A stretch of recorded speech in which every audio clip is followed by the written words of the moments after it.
Okay. So, okay, we're back.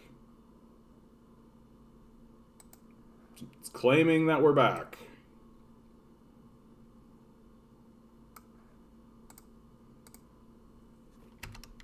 We'll see about that.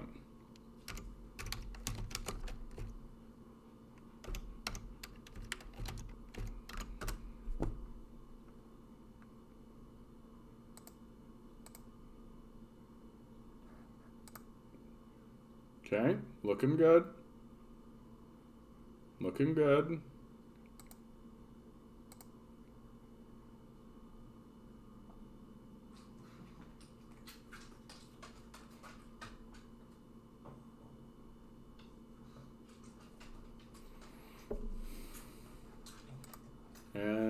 But now the chat is all wonky. Now the chat is all wonky. What the heck is going on today, dude? Here we go. Here we go. What is happening today, guys? Jeez Louise. I can't tell what it is. I can't tell if it's not my internet connection. It might be the program itself that I use to stream, and it could be YouTube. Like I expect like a blink out every so often, but typically when it's been blinking out, it's been the internet. That's been the thing. So this is very odd. Hey DM, hey Mocked, still with me? Capitalist, please should get banned. Oh yeah. I mean, it's possible. Like, it's possible that there's some kind of throttling that's going on. I mean, by the numbers, my subscriber count, like the speed by which I get subscribers, has declined significantly since I hit 800. Right? Like, there was a period of time when I was gaining like 100 subscribers a month, and now I'm gaining like 30. And so now is that a throttling on my system, or is it just because it's Christmas, right? And people are going around and spending time with their families and like going out for Christmas. I like to think that it's because of Christmas. I don't think I'm important or big enough to throttle, really. Like, I really don't. Like, I don't think that anybody's going to put any energy into throttling me, because I'm just like not at all important. Like, why spend any resources whatsoever? You know? Like, and it just seems like a bad business model, frankly. And like, I feel like there are other socialists and other people who are doing stuff that I'm doing that are similar, that are also growing. So this narrative of like capitalist police and all this kind of stuff, I'm not ready to go down that path quite yet. I do know that YouTube has put preference on what they call official sources, right? But like, that shouldn't knock me right out, right? And I just think anyway. It's just kind of annoying that that's always in the back of my head. You know what I mean? It's just annoying. It's kind of in the back of my head. I'm gonna let you guys know right now. If the stream goes down one more time, that's it. Okay, I'm calling it. That's gonna be a night. So enough fussing, because I just having it go out twice. Like, how many of you are even here? Probably 3, right? There's probably 3 of you. Oh, 4 of you. Oh, that's good. That's nice. All right. Anne Murray, Canadian legend Anne Murray. Let's talk. You know what's interesting? Did you guys notice? The stream started going down, right? The stream started going down the moment I started to talk about Anne Murray. What's going on with Anne Murray, huh? What's behind the scenes with Anne Murray? Maybe Anne Murray is at the heart of this capitalist conspiracy, and all of her music is actually embedded with a subconscious message, so when you listen to Anne Murray, right, it subconsciously convinces you to buy in to this capitalist model. Huh? We got an eye on you, Anne Murray. We got our eyes on you, Anne Murray. Very suspicious. You know, pissed off. I think about this too. It's easier to take out smaller channels before they grow than no one notices. I think about that, but ultimately, it's like what you are describing would be self-defeating, right? Like it's first of all, if they were actually doing that, like it doesn't actually happen. You know what I mean? Like anytime a channel gets shut down or something like that, like someone notices. And it would be the like story of the year if YouTube was just going to like smaller channels and shutting them down. But it's also self-defeating because it's their whole business model. Their entire business model is you create, right? And if they suddenly get a reputation for shutting down smaller channels because they disagree with their ideological positioning, well, you're just asking for something like Parler to show up, right? You're just asking for something like that to appear. Like it's going to be. I just again I think I look at like it's too like I'm not that important, honestly. Like I'm not that big. I'm not that important. I feel like I have a lot of potential. I think that I've got a lot of potential. Yeah, and you're right. It's usually copyright infringement when a channel goes down, or something like that, right? Like there's not a like I'm essentially a news commentary station. Like that's essentially what you tune in here for is to have me comment on Canadian news. Sure, I've got the communist perspective, right? But I just haven't really seen. Like, I understand why we should be suspicious. Like, I understand all of that. But, like, I don't know. Like, if communism suddenly has a gigantic resurgence here in Canada, and there's a whole bunch of communist commentators and all this kind of stuff, like, YouTube wants to be the organization that is monetizing that, right? That capitalism will sell you the rope to hang it. Like, it will. And I just don't think that they're actually in the business of censorship. I think that they really do, especially now with the passage. Like, what was that bill that got passed here in Canada that everybody... Was it Bill C-10? Is that the bill that I'm thinking of? So was it Bill C-10 that everybody was losing their stupid minds about? Yeah, it was the amendment to the Broadcasting Act, right? Well, that amendment to the Broadcasting Act ostensibly protects someone like me. Right? I'm a Canadian channel creating Canadian content. Like, if they shut me down, I literally could launch like a Charter of Rights and Freedoms request and be like, hey, they're censoring Canadian content. They're censoring Canadian channels. Right? And I just think that bill passed. Didn't that pass? Come on, that bill passed. Bill C-10. Did Bill C-10 pass in Canada? Yeah. The panel's urgent recommendations, an act. Come on. No, this yeah. Liberals pass Bill C-10. Senators push back on C-10, sure. But like, no, this passed. Didn't it? That bill never passed due to election. No shit. That's so dumb.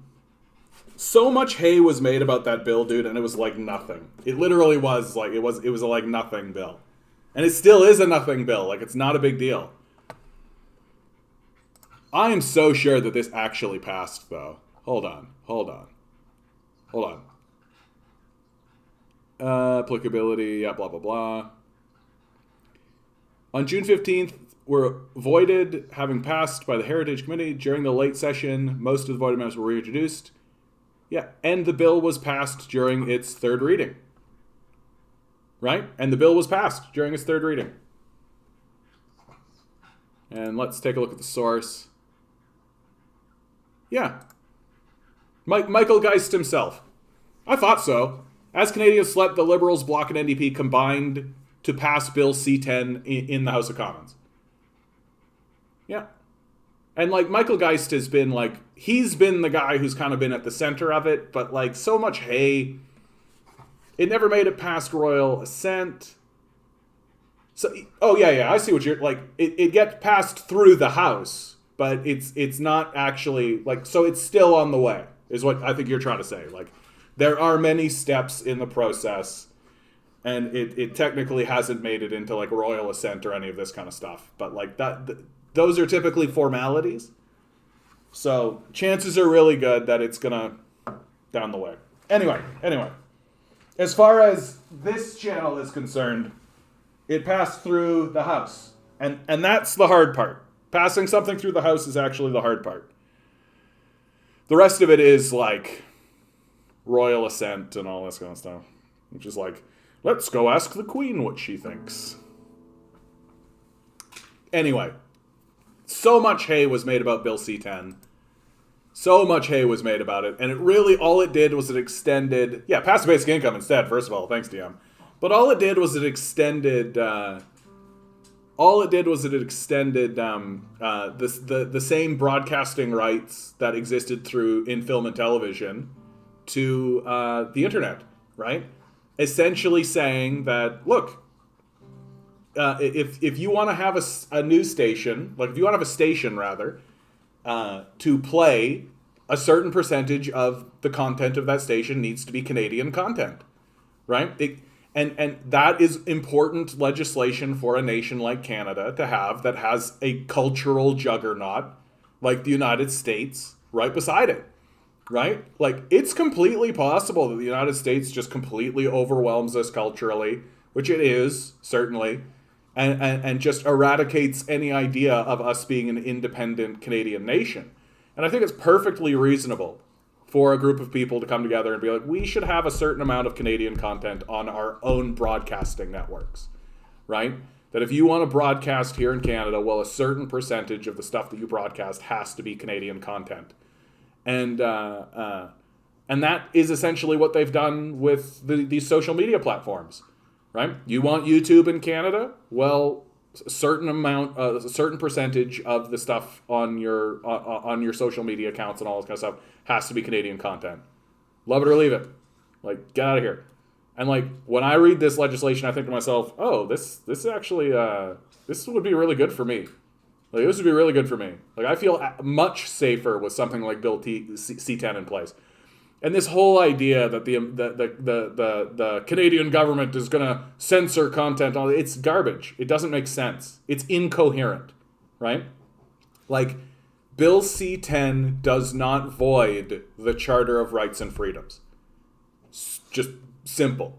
Somebody needs to tell Michael Geist this. Like, Bill C-10 does not render the Charter of Rights and Freedoms void. And if the Canadian government decided to start censoring channels using whatever piece of legislation they'd like, because if you're a government that's censoring channels, you don't need legislation to do that. You just do it, right? You don't need to formally create a piece of legislation in order to state your intent to do so. You just do it, right? And if somebody were to do this, yeah, exactly.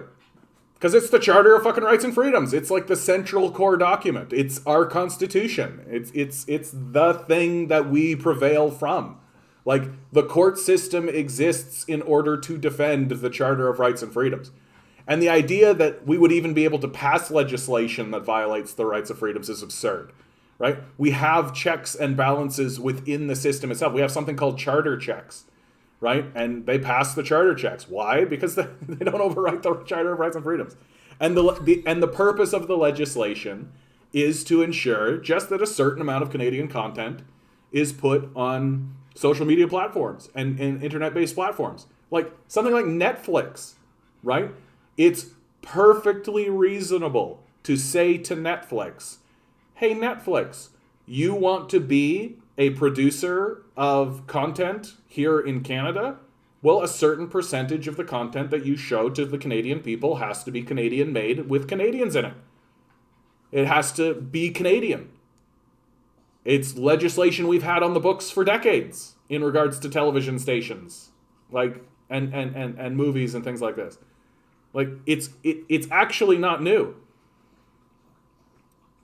I don't know what happened, Ruth. Honestly, I just think there's a good combination of like we're getting the rocks to think Electricity might be its own thing. Like, we don't actually know what electricity is, right? Yeah, exactly. CRTC's been doing this for years with TV and radio. So the whole thing, like, Bill C-10 is so overwrought. Like, it's so blown out of proportion. And it's annoying. It's annoying that there isn't a voice in Canada that is really willing to stand up to these mischaracterizations and say, like, this is bullshit. Julie DeBruson was so great during this whole period of time because she's, like, obviously over it. Like, she wants this legislation. No, that is true, pissed off. So let's shift, right? Let's get away from the government and get it. YouTube is a private company. The charter doesn't count if they ban your channel, just like the First Amendment doesn't help Americans that get banned. So the president of YouTube herself actually addressed this very thing. And her argument was that while it's all a negotiation, like, their concern, especially through the COVID period, a big lesson that YouTube learned, according to her, is that they do have something of a responsibility to put forward the truth.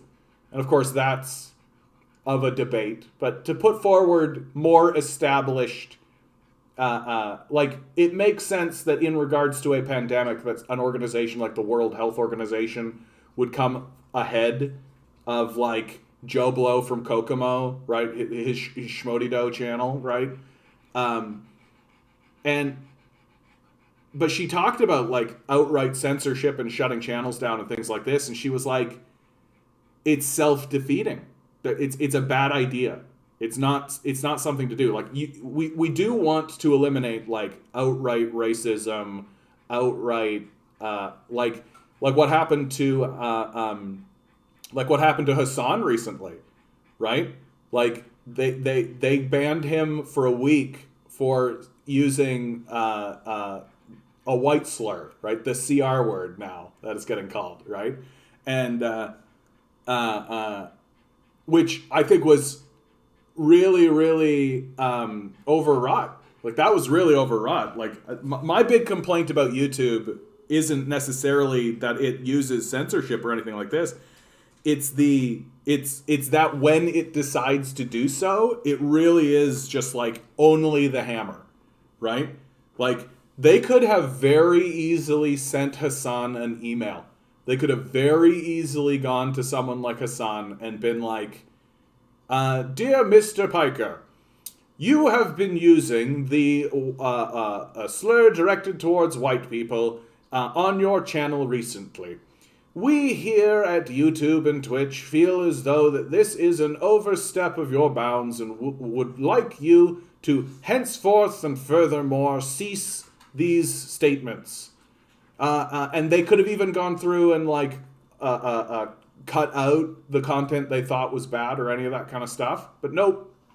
It was just hammer 7-day ban, right? And, like, and honestly, like, that's real gray area stuff, eh? Like, that's real gray area stuff. So, I mean, the lesson there for him is just, like, don't use any slurs whatsoever, right? And that's the lesson for all of us. Don't use any, but then you start to get into, okay, well, what if I swear? If I say swear, if I swear, am I going to get this hammer? Right? And, like, I think, pissed off, that if I was to be hammer banned in the method that we're talking about, I don't think I would be the only one. I think there would be a larger, a wider spread. Like, I take a look at somebody like Second Thoughts channel, or what's his name? Hassan. Oh, come on. He even came in here once. And there are other channels that I do think would be faced up to more. Like, if they're not experiencing anything, I don't think I can credibly claim that I'm experiencing anything. And it's just like, what a nightmare to sort of fall into this paranoia that every single time anything goes wrong on the channel, anytime anything goes wrong on the channel, it's got to be the YouTube police. Hakeem, that's who it is. Hakeem, yeah. He came in and said some really nice words to me, which was very kind of him. I just can't get caught in the crazy paranoia, right? Yeah, exactly. And that's true too, Ruth. Like, the algorithms don't know shit. They don't know anything. They're just like, and like, they're constantly changing those algorithms and constantly adjusting them because, like I remember in the early days of the internet, in the early days of like algorithms and things like this, people were like, well, can't you catch, like, if someone was to plan murdering someone, can't you just get an algorithm to kind of like catch that? And like, it's like, okay, but like, how do we separate someone who's actually planning an actual murder versus some kids that are playing a first person shooter, right? Like, if kids are playing a first person shooter, they're saying like, get that guy, shoot him, kill him, right? So ban those kids. Like, it seems, and I really just think that if I'm the guys that are running YouTube and these kinds of organizations like Twitter and all this, and anytime I hear them in interviews, like, they don't really have a good grip on any of this stuff. And the idea that they're going to start going around like really laying out smaller channels and start like picking people off and all that kind of stuff, I just don't think they've got it.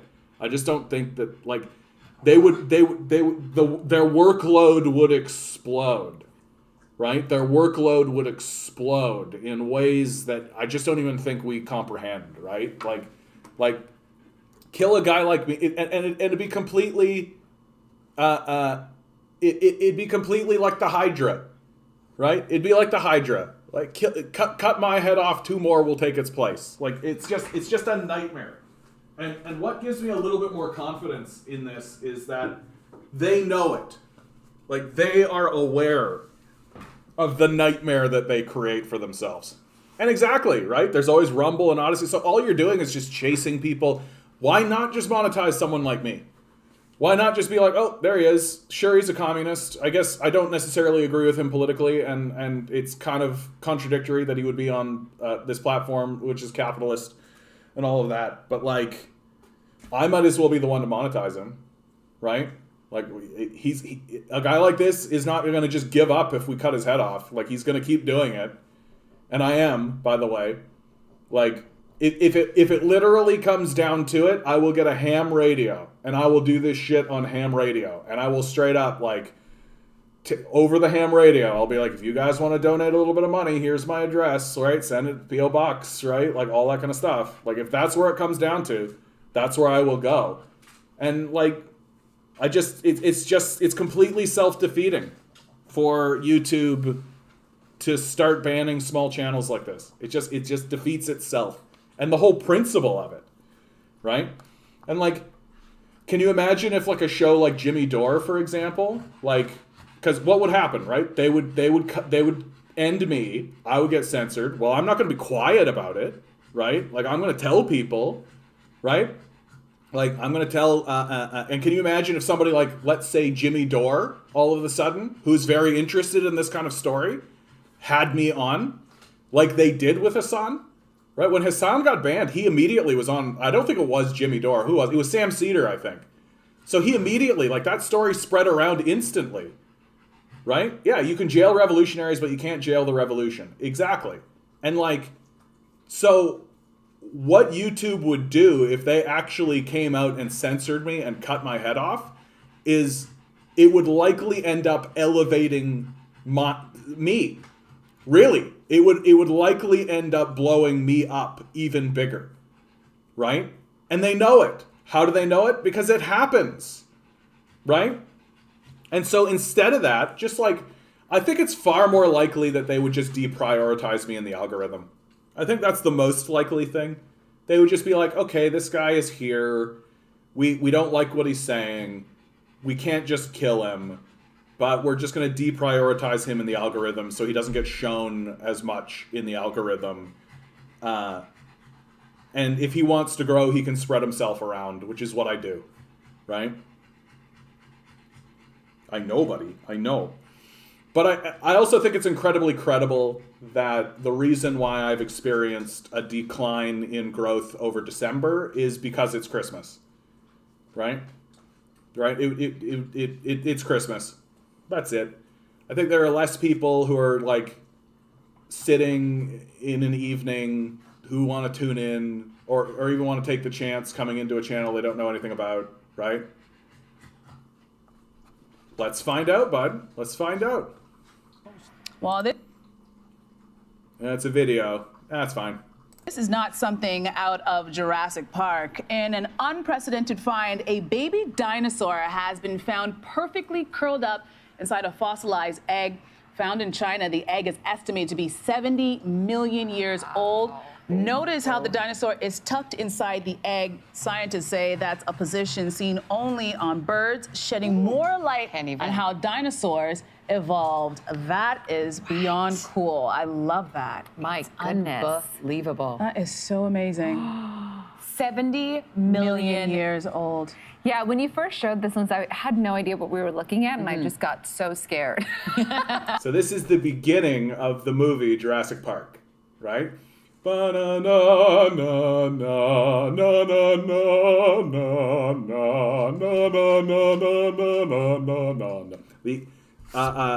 I remember growing up. I remember when I was growing up that I thought it was unrealistic that they would constantly reopen this park, even though it was always a disaster every time. Having gone through COVID-19 now, no, I get it. I think it's exactly what would happen. Right? It's exactly what would happen. When you have to wake up again to go to a job you don't want so you can function in a world you don't want to live in. Yeah. Yeah. Godzilla. Like, I don't know how they keep missing this story, right? Like, giant lizard appears off the coast of major city, destroys major city, people run from it. It's not a difficult story to tell. And yet, Westerners seem completely incapable of it.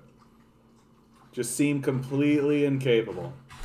Yeah, there's something, there's like this visual representation, eh? Like, it's really, they really captured something here.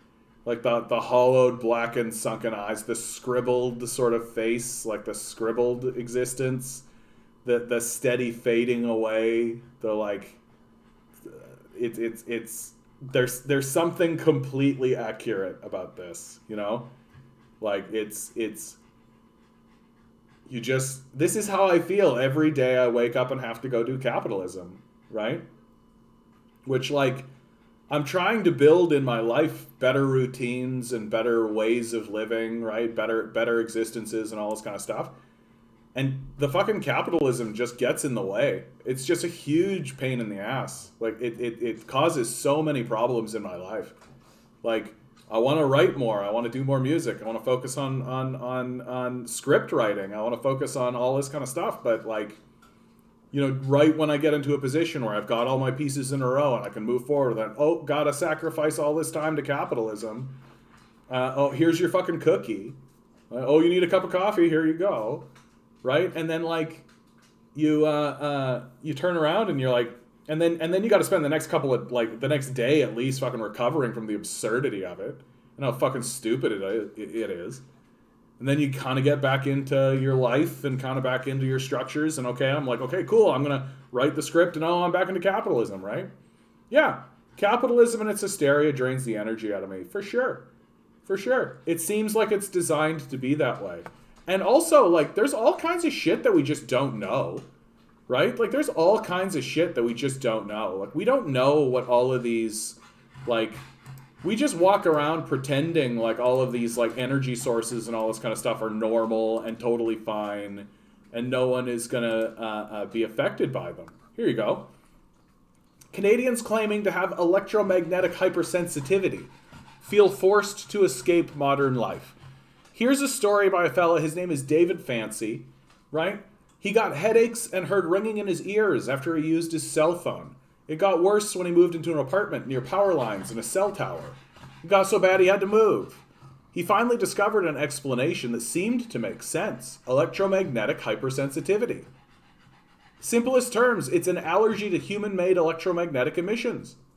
And, like, now, do I think this is real?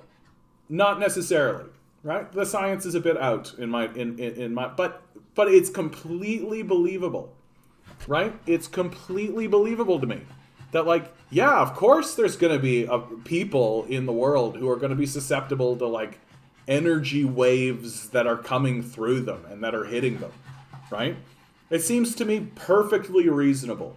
This is the same argument that to me gives astrology a little bit of credibility. I'm not saying, like, we've got to believe astrology to the core, but it's very believable that an electromagnetic force that is capable of raising and lowering the tides, literally moving the ocean itself, is also having some kind of an effect on you, right? It makes sense. You are mainly made of water, and if this electromagnetic force of the moon can pull the entire ocean in a direction, it's probably doing something to you too, right?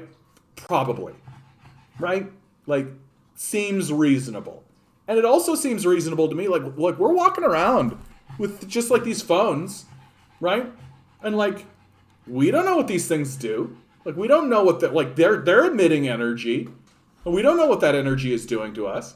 And it's just believable to me that somebody would be a little bit like, about it, right? That there would be people who would be more sensitive to those forms of energy than others.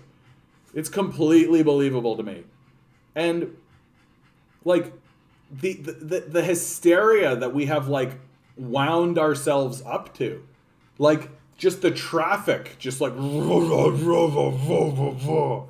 whipping by us constantly. Like, it's gonna fuck with you. It's gonna cause problems. And, like, being in one of these capitalist businesses and just constantly being bombarded over and over again with, like, hey, it's another grumpy customer. Hey, it's another grumpy customer.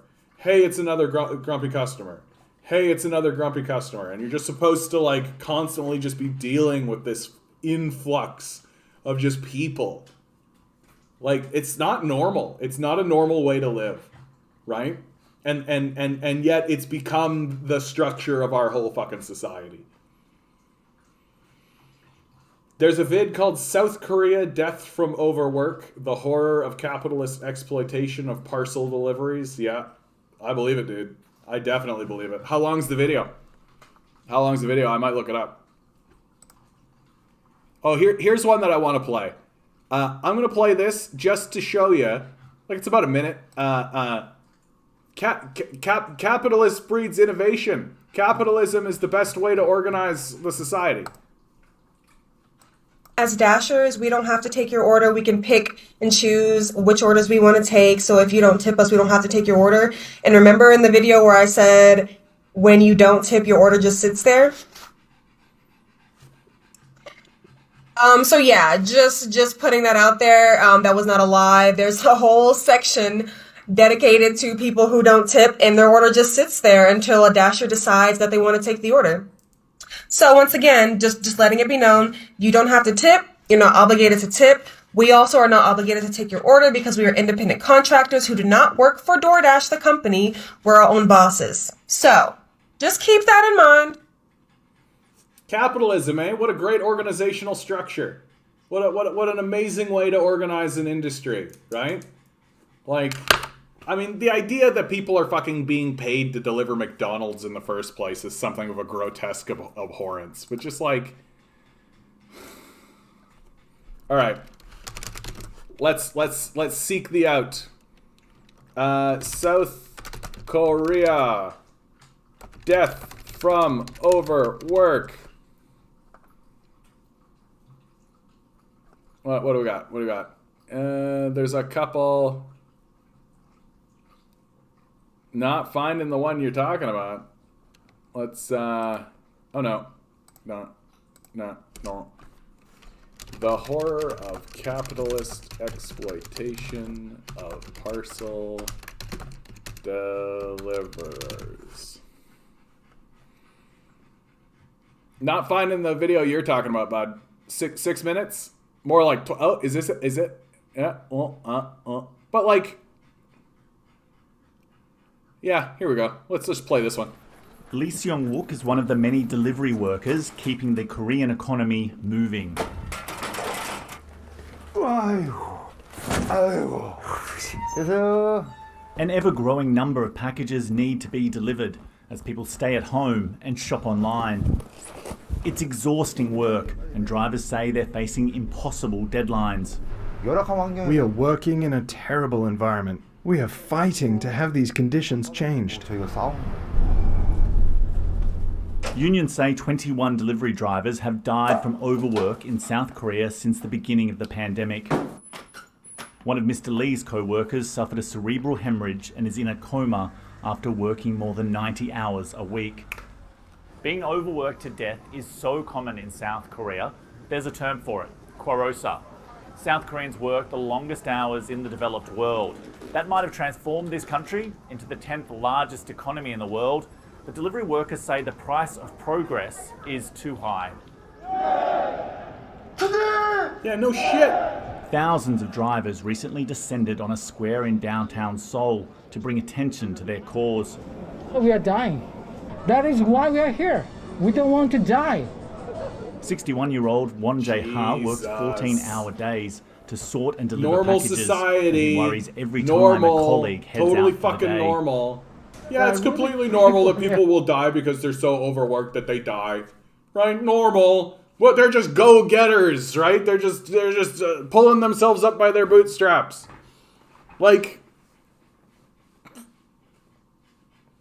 yeah. Well, I mean, like, and when I was at the toy store, I would work with these DoorDash types, right? People who just, like, literally, like, picked up an app, right? There's no training. They just literally download an app. They get told where to go. They go pick up the shit. They leave and deliver it. That's their whole thing. And, like, it was terrible.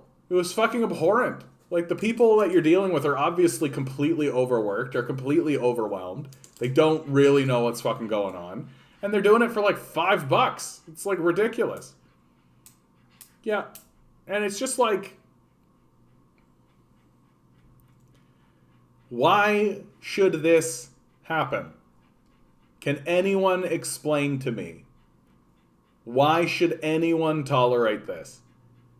Right? Like, I don't want to live in a society that is like this. I simply don't. Like, it's grotesque from any angle. I would rather have it take a little bit extra longer to get that package than have it mean people are being so overworked they die from it. And I don't think that that's unreasonable at all. And actually, I'm going to go even the one step further and say that if you think that you should be able to kill people due to overwork so that you can get your package slightly sooner, I think there's something fucking wrong with you.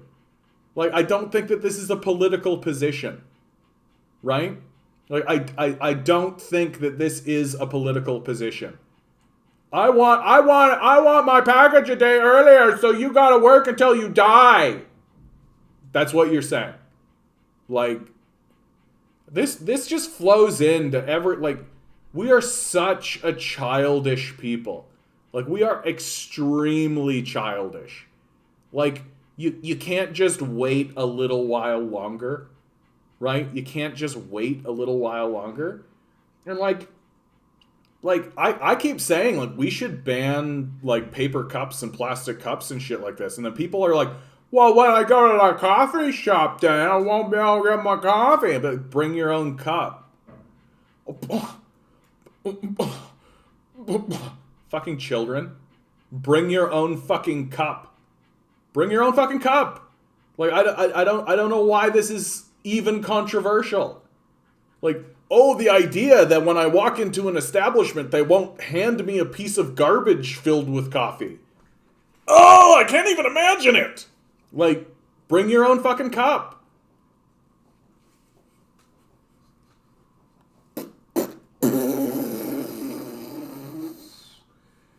But we're so just, like, deeply embedded in this childish notion that everything needs to be now. Like, everything needs to be right fucking now. And, like, There's a great Asian comedian whose name is completely eluding me, but he had this whole bit where he was talking about this phenomenon that exists in America, where he's like, I'm going to hit the send button and I'm going to put my hand back, and then you're going to put the item right in my hand. So it's going to be send, and I'm going to have the item. That's how fast I want it to be right now. Right? And it's like, that's who we are. We're so childish. We're so diminished in our capacity for empathy and compassion that, like, the idea that we'd be like, send and it'll take a week. Oh, okay. Does it mean no one has to overwork themselves to death? Does it mean that everybody who's in the process is comfortable and relaxed and being paid well, right? Like, does it mean that everybody involved in it feels like they're being treated with respect and dignity and feels like they're contributing in something that is beneficial to their community? Yeah, let it take a fucking week. Let it take 2 weeks. Let it take a month. Let it take as much time as it's going to take to get there. Like, I don't understand why anyone walking around saying that the speed by which I get my toys that I ordered like at 2 a.m. on Amazon in like a drunken blurry, like, you know what? I am going to start painting. You know? Like, you know, I've always wanted to try woodworking. There's a great woodworking kit. Yeah, I'm going to order it. It better be here by tomorrow, though. Like, no. Wait. Just wait. Like, you don't need it here right now. You don't. Like, you legitimately don't. And this idea that you're like, you have to have it now and people should die and live in misery over it. Yikes. I imagine bringing your own cup would feel so third world country-ish to people. I don't give a fuck. Like, oh no, the children need to take responsibility for themselves. Oh no. Like, the whole, like, first world, second world, third world dynamic needs to fucking go away and die in a corner, right? Like, it is based on, like, very imperialistic white supremacist terms. Literally, the first world is America and her allies post-World War II. The second world is the Soviet Union, right? Because they said, okay, you're not part of us, but we don't own you. And then the third world is everywhere else, and they said we own the third world. So it's like as imperialist as it can get. And it's only become like more economically minded in the recent years because people would be like, oh wow, the third world is so poor because we keep bombing them and stealing their resources. Like, can't imagine why they're so poor. The ones I saw talk about the first guy talking on camp with his daughters, he can't visit due to COVID, and a 27-year-old, who died from overwork. Dude. Like, it's so fucking gross. It's so fucking gross to think about this. That, like, there are people who are running around your cities so much that it kills them. Right? That it fucking kills them. Like, what is wrong with us? What the fuck is wrong with us? It's so goddamn gross. Isn't it gross, buddy? I know. I agree. I'm glad that you're here, buddy. This whole time, guys, my dog has been, like, licking my leg. And, like, I look down and he's just looking up. And I'm like, yeah, I know. It's tough to be upset. Did you want to come up?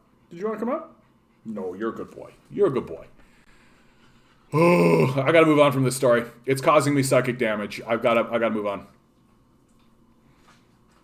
Yeah, possibly the most unsettling thing to me is the way we all just keep working, keep doing our routine activities in the midst of a massive unraveling at the governmental level.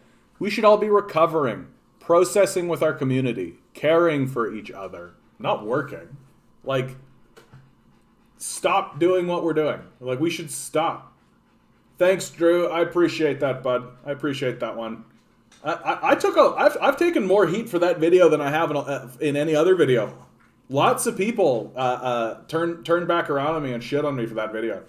And I don't understand it. Like, I kind of understand it, but, like, it was from unusual sources. I'll put it that way, right? Like people just saying like, "Oh, this is a dumb take," or like any of this kind of stuff, and I'm like, not really, bud. Like not really. Like Christmas is a corporate capitalist holiday. Like it's not a Christian thing.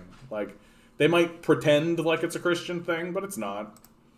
Like literally everything Christ was against is revealed in our Christmas season. Dude, are you okay? Dude. Yeah, when I bring up people actually parenting their own goddamn children, they usually just go blank on me. Yeah. I know, right? Like, it's just normal that you're supposed to take your kids and have an entire institution raise it for you. You're just like, there you go. I'm not going to bother teaching you anything. These guys will take care of it. And then when you take a look at what they're being taught, it's like nothing important whatsoever. I mean, I think that school is good until grade 6. And everything past grade 6 seems to me to be a complete and total waste of time. Capitalism is working us to death to accumulate unparalleled wealth in the history of the world. Yeah, and it's just like, oh no, I broke my pen. I broke my pen, guys.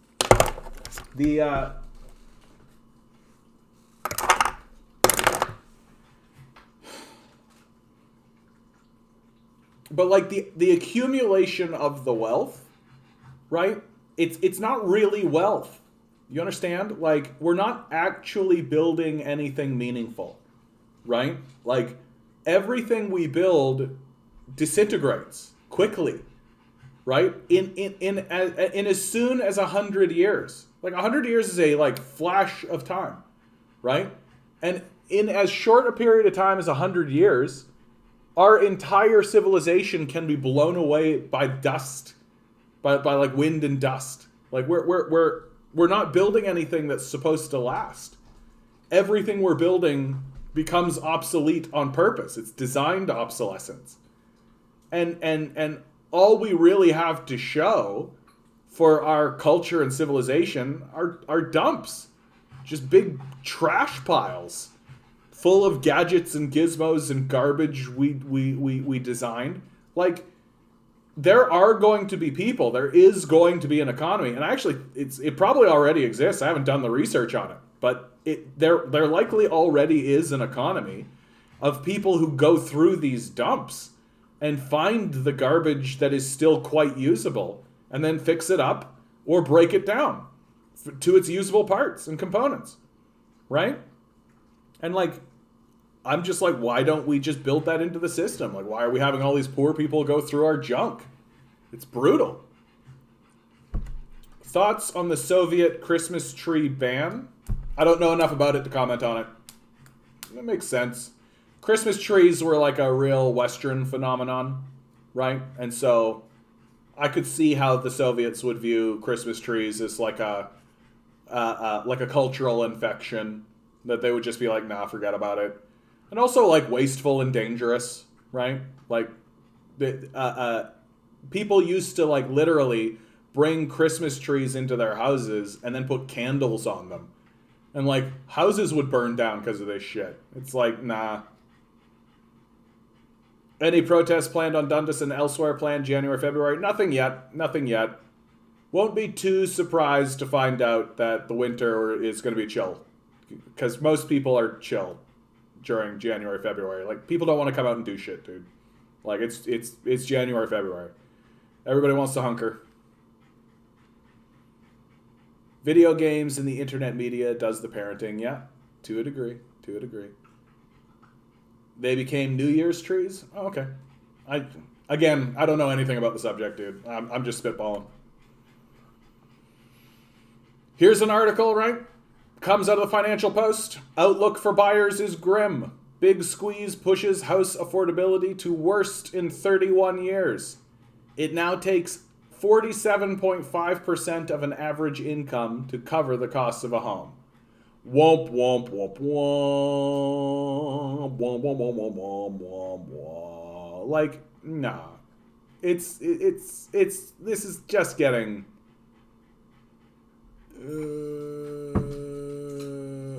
until demand and supply return closer to balance, prices will continue to rise. Like, not actually talking about the thing that's actually going on, right? Let's see if they actually talk about the thing that's actually going on, right? The regulators, while pandemic had caused home buyers to shift their preference away from large centers, blah, blah. We expect buyers, blah, blah, to be the most, blah, blah. In Vancouver, the only market... Like, they're literally just not talking about the speculative casino gambling of the billionaire class. They're just not talking about it. Like, this Financial Post, right? Like, everything they said here is completely true, right? I guarantee it. Like, this graph is accurate, I wager, right? They're probably talking about, like, all the stuff they say here is true. Their facts and the figures are true. They're just not actually talking about, like, we have billionaires. They buy up properties. Like, Speaking of things not lasting, the famous border wall has piles of rusting metal not even used for the wall, and the rest is collapsing on itself. Yeah. No, dude, that wall was always a grift. It was always a grift. Like, what you are seeing with Donald Trump's wall, right, is how Donald Trump does business, right? Get someone, in this particular case, it's the taxpayers, but for Donald Trump, it's an investor, right? So get some rube to invest money in a project, right? Take the money, use a small portion of the money to give to your, like, developer buddies and have them actually do something, right? So in this particular case, it's slap up, like, a wall, right? Slap, like, and even if you look at the sections of that wall that are actually completed, right? Like, U.S.-Mexico border wall. Like, this thing looks like a piece of total shit. Like, this is their wall. Like, it's got slats big enough that you can pass stuff in between. Right? Who is this stopping? Well, you're telling me that people won't be able to just, like, build a fucking ladder? And, like, there's sections that you can just, like, hoist people over, right? Like, it's completely unconvincing. Like, this isn't gonna stop people from doing shit, right? And you can't man it, right? Like, you can't have enough men here to actually prevent crossings. Bring a fucking ladder. Like, it's not tough.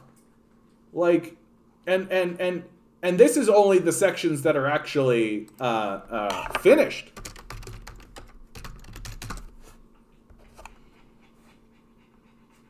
And so, like, oh, here's a great one. Oh, look at this. Here you go. So the barrier route, some sections incomplete or building not started. So the red that you're seeing here are where some sections are incomplete or the building is not started, right? So this is the classic Trumpian grift. Find a rube to give you money. In this case, it's the American people themselves, right, through public funding, to give you money. Do something, like something. It doesn't need to work or be good or be functional or have any of the attributes that you actually claim it does or even achieve the goals that you say it's going to achieve, right? None of that matters. All that matters is that you've actually done something so that you can be like, look, and people can be like, oh, and that's it. That's it, right? And even if you get a person who's like, that doesn't look like it's going to do a thing, you can be like, oh, it's just the beginning, right? It's just the beginning. We're just starting. And they could go like, oh, yeah, okay, I got you. Yeah, that's true, I got you. Just starting, you know. Yeah. And so they'll leave you alone, they'll leave you alone, they'll leave you alone. And then by the time you've taken all of their money and thrown it into the offshore accounts and you're walking out the door, right, being like, bye, right? And if they try to contact you, you can just be like, well, it's all in the hands of the developer now, right? The developer's the one. You got to bring it up with the developer, right? And if you go and talk to the developer, you'll be like, yeah, I spent all the money he gave me, right? Well, how much money did he give you? He gave me 10% of the money you gave him. Well, what did he do with the rest of the money? He fucking took it and left. How do you think this works, buddy? How do you think American capitalism actually works? Like, there's they're not, even if they do finish this wall, like, look at it. Like, even if they finish this wall, so? Like, so fucking what? Like, you want to see a real fucking wall? There's a real fucking wall. Here's a goddamn wall. You want a fucking wall? There's your fucking wall! Here's a wall that's actually going to last for a while, right? Like, Trump's wall in 10 years is going to be knocked over. Like, it's going to be just nothing, right? It's literally just, like, slabs of metal standing up. They probably drove it into the land, right? 10, 20 years, it's all just going to be fucking gone. It's just going to be all knocked over, blown away, right? Meanwhile, the Great Wall of China, still standing, still here, right? Like, you want a fucking wall? We'll give you a fucking wall! Fun fact about the Great Wall of China. The Great Wall of China was not built to keep invaders out, right? Everyone has this sort of misunderstanding of how walls actually work in this context, in terms of warfare. It's like, walls are there to keep people out. It's completely inaccurate. They slow you down, certainly, but, like, you can get anything you want over a wall like this, right? Why? Because you can't man this. Like, you can't keep, like, 100,000 soldiers here, right? You can't do any of this kind of stuff, right? So maybe you've got, like, a couple of scouts, right? Like, you've got some outposts, right? On, like, and where's a good place for an outpost? Anytime you got any of these buildings. So you got, like, 1 or 2 dudes who are just posted here for a period of time, right? It's part of their military duty, right? And they're at the Great Wall, and they're like, well, there comes the military, right? Here comes the Mongolians. And so they send their carrier pigeon or light the fling to Gondor or whatever, right? Like, and they send the message into China. But that's not any different than just having an outpost, like just having a tower. Like, why does it need to be a wall, right? So it slows them down in the first place. So they cross the wall, and they do, and they did, and they always did, and everybody knew they were going to, right? Nobody was sitting there being like, haha, this will keep the Mongolians out. Like, that's dumb. No, it's not.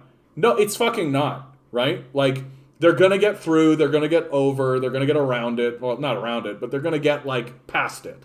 It is going to happen. But it's going to slow them down. The real benefit of this fucking wall, okay?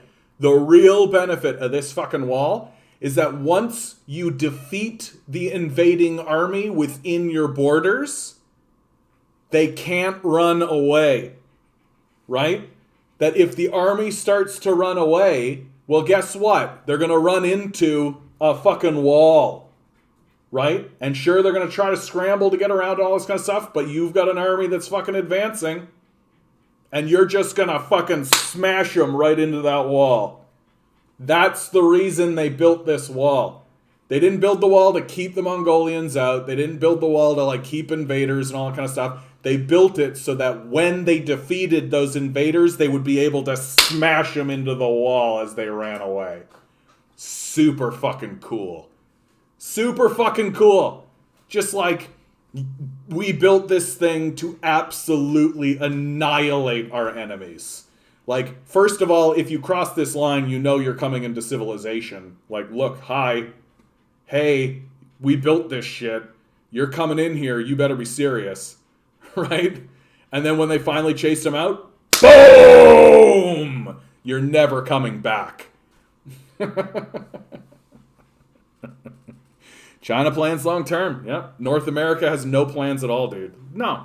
It's all just a group of grifters negotiating with each other. That's American politics. The American political system is just a group of grifters talking to one another, trying to keep off each other's toes. That's what American politics is. That, like, they're all committed to a series of grifts, right? And the goal is to just be like, oh, I'm just going to stay out of your way, right? So I won't grift you. You don't grift me. I don't grift you, right? We grift these guys, right? And they both look at each other and go like, yeah, that's good. Grift these guys. That's fine, right? And Nancy Pelosi, some of the shit that she's been saying recently, like AOC has been saying some stuff. Like, what was the big one that AOC said recently? She said, Congress people should not be able to trade on the stock market or something like this. And Nancy Pelosi was always just like, nah, we're capitalists here. You know, she's just essentially admitting that, like, yeah, corruption, you know, that's part of the deal. You tell stories greatly. Well, thank you, Major. Thank you. I can say you if you really want to hear stories well told, you got to listen to my mom and my dad. Those two are storytellers, dude. They tell great stories. My mom is so funny. She'll start telling a story that I've heard like 100 times before, and she'll always say, "Just stop me if you've heard this one." And I never do, because it's always good. And it's always interesting to see how she changes the story, right? It's always interesting to hear, like, the last time I heard it, she didn't put this fact in, or she omits a fact or something like this. And it's like, that's excellent storytelling. And I love it every single time. I love my mom. Oh yeah, here's a great one, actually. U.S. Air Force held a war game that started with a Chinese biological attack, because you got to assume that the Chinese are like these demon creatures or whatever.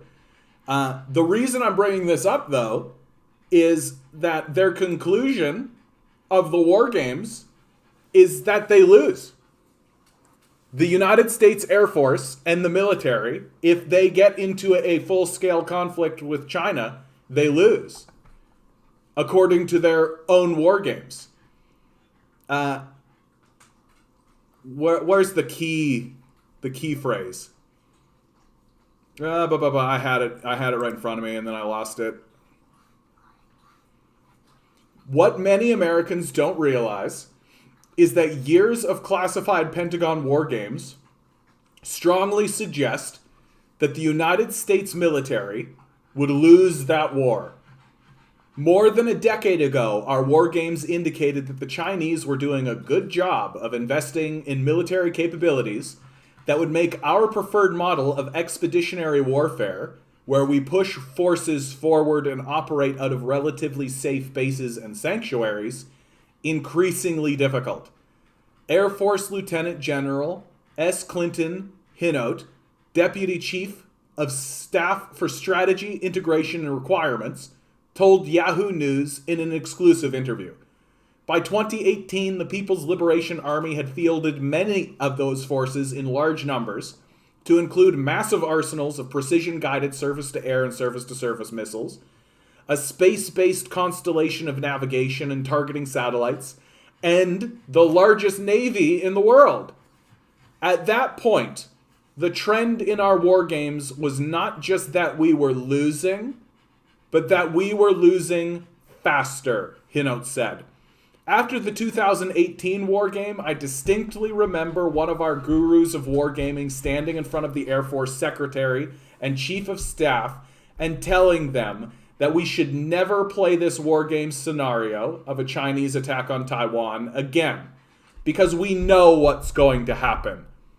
The definitive answer, if the U.S. military doesn't change course, is that we are going to lose fast.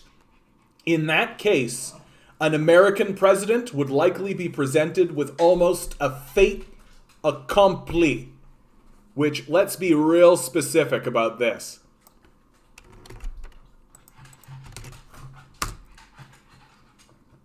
A thing accomplished and is presumably irreversible.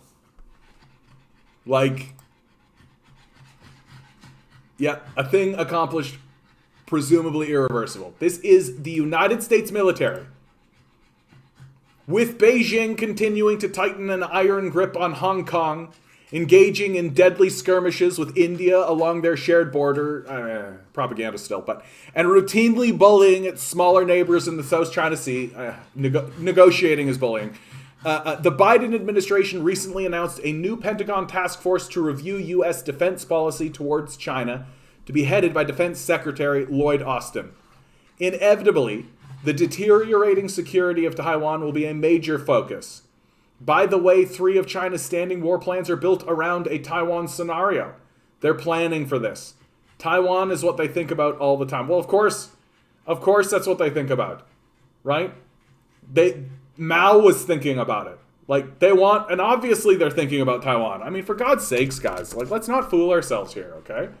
Like, Taiwan is an important strategic asset to China. Why? Because it's fucking right there. It's right fucking there. Like, China obviously wants to turn Taiwan into a major port. Like, a major military port. For sure. Like, a military and trade port. For sure they want Taiwan.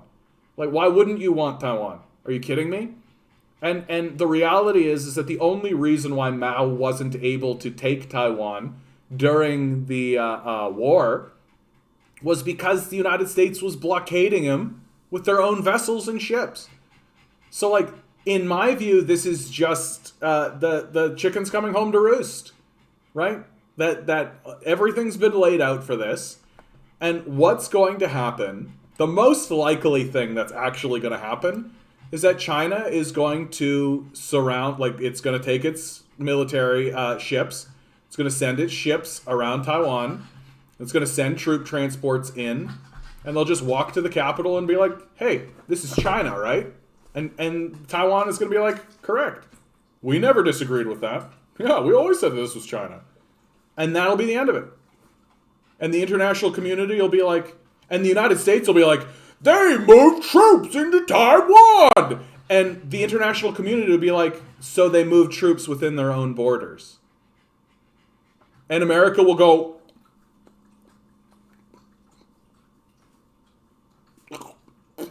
and that'll be it.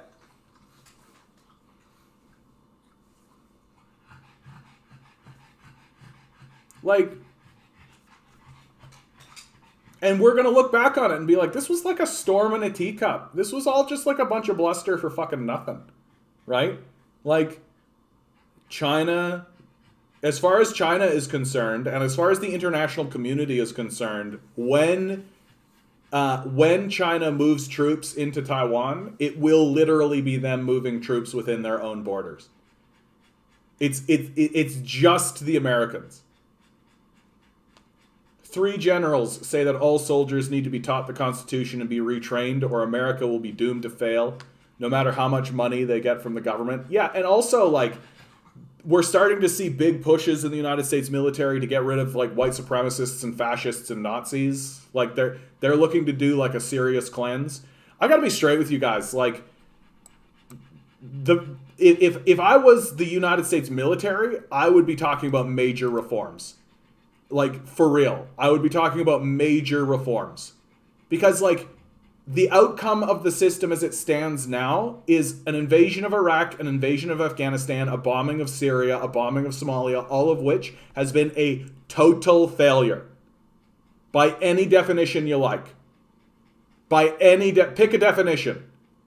And the only people who seem to have walked away from those wars with any money in their pocket at all, to any benefit whatsoever, are these reprehensible vampires and ghouls. And if you're a general working in the military, and like someone like fucking Donald Trump shows up, and suddenly you've got to obey this guy, yeah, I'm thinking about talking about some major reforms. Yeah, it's a bit weird. It's a bit weird that all of a sudden, like, here's this fucking lunatic talking about, like, literally trying to find a way to invade fucking Iran. Yeah. Well, Canadian military says it can't weed out extremists because I'm sure they're trying really hard. I'm sure they're trying really, really hard. Anyway, guys, we have reached the end of this stream.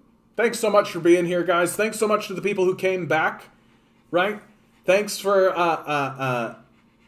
just being you, guys, honestly. Thanks for just being you. Thanks for being here. Like, share, subscribe, hit the buttons, hit the bells, hit the whistles. Think about donating $1, all that kind of stuff, regular, normal stuff. Always remember, guys, you are a quantum being walking around quantum energy that makes you just as valid as these fucking billionaires, even though they're spending hundreds of billions of dollars to try to pretend like you're not. Rebel, revolt, repent. Good luck. We're gonna need it.